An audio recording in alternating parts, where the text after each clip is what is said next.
So what about the other 1% of the UFO phenomenon? Has there ever been legitimate sightings? As promised, we're going to cover this 1% in a future episode. But I'll share with you something a wise man once shared with me. Before we should start focusing on dealing with problems outside our world, we should first focus on solving the problems within our world. And before you can start solving problems within your world, you first have to solve problems within yourself and within your surrounding environment of family and friends. So basically what I'm trying to say is that we have priorities that we need to focus on first and foremost so we can successfully build our lives and our minds.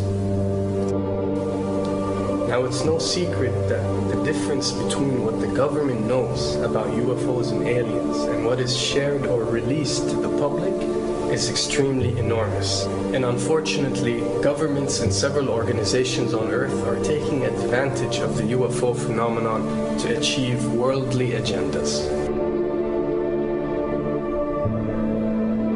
So why do we see particle beams, huge ones, firing at things that are, you were saying 200,000 Gs? Yep. I mean, go over that.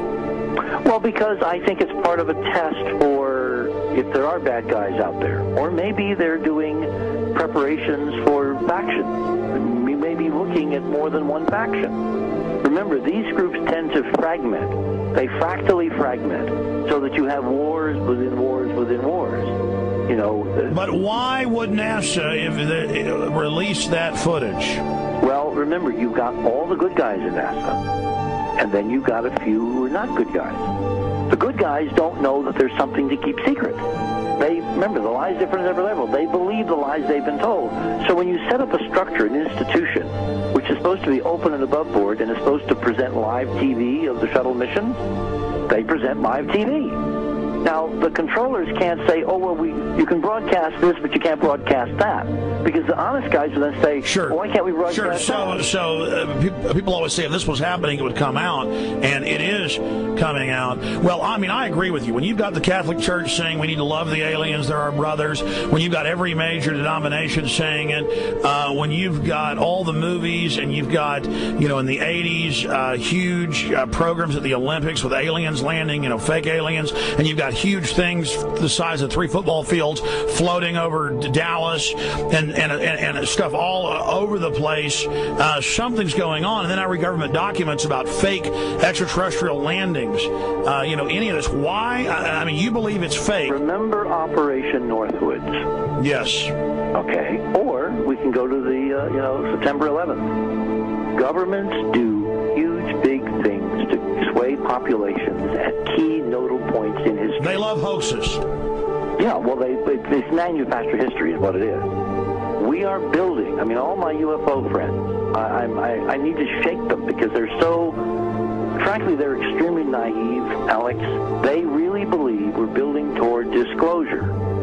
I believe we're building toward a mass, carefully manufactured fake event where ETs, who are really humans, who are really part of this secret clique, who are probably Nazis, you know, who have developed or perfected their technology from World War II, which is why you've got to get, you know, Joseph on. They are going to basically fake out the world. And there's an incredible window on the Nazi black ops programs, the compartmentalized, incredible high technology efforts that were being funded by the Nazi war machine, particularly toward the end of the war in a desperate effort to win the war, and they fastened their hopes on several key technologies, some of which appear to be the control of gravity itself, which again is a separate piece of data from my work, which came at this from a hyperdimensional physics perspective. I mean, we know there's a lot of suppressed technology. I mean, 20 years after the B-2 bomber was already in service, they declassify it. So we have a lot of cases of that. We know there's a whole shadow government.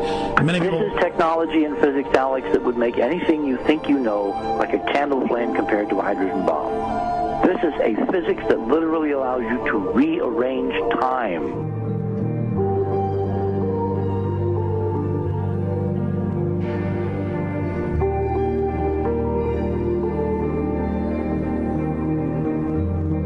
But I mean, imagine you've got all these compartments in these pyramids within pyramids of compartmentalization. That's why that's the New World Order symbol. And we don't know what they've got because they are so secret. We know they lie so much. We just know it's advanced. Mainline scientists say they're 30 years advanced. So Richard C. Hoagland, what I'm saying to you is, I'm entertaining what you're saying. I respect you. I think you're a great guy. My only issue is, like you said, dealing with what we know they could be up to. The fact, Alex, we have done experiments. We have our own data. We have experiments now from the Soviet Union. 30, 40 years when the Iron Curtain came down, when glasnost finally prevailed, a huge amount of stuff was declassified from the KGB as well. And we now have put this data together.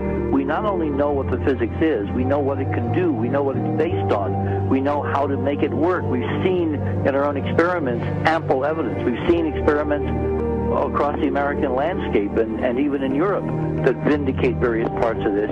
And the latest thing I'm working on, it looks like von Braun himself was deeply involved in some of this early physics experimentation, but they're keeping all the good stuff for themselves. The reason is that if we got access to the good stuff, if we got access to the technologies, the energy, we wouldn't be worried about $4, $5 a gallon gas or $10 a gallon gas. We would live like people are supposed to live, all 6 billion of us who could live lightly on the earth, Alex, with this technology. And live longer. Absolutely, and better, and you could live to 200-300 and have the virility of your 20s and 30s. There's extraordinary medical breakthroughs, there's extraordinary physics breakthroughs, technology breakthroughs, energy. It's all been kept away. Think about it. We're already on a planet hurtling through space, all these wonders around you, and you've been taught it's bizarre to question, and that's because there's so many kooks in the alternative movement who do talk about ridiculous, Hollywood-style green men, instead of really looking at the shadow government and all these crazy secret societies that are admittedly running NASA.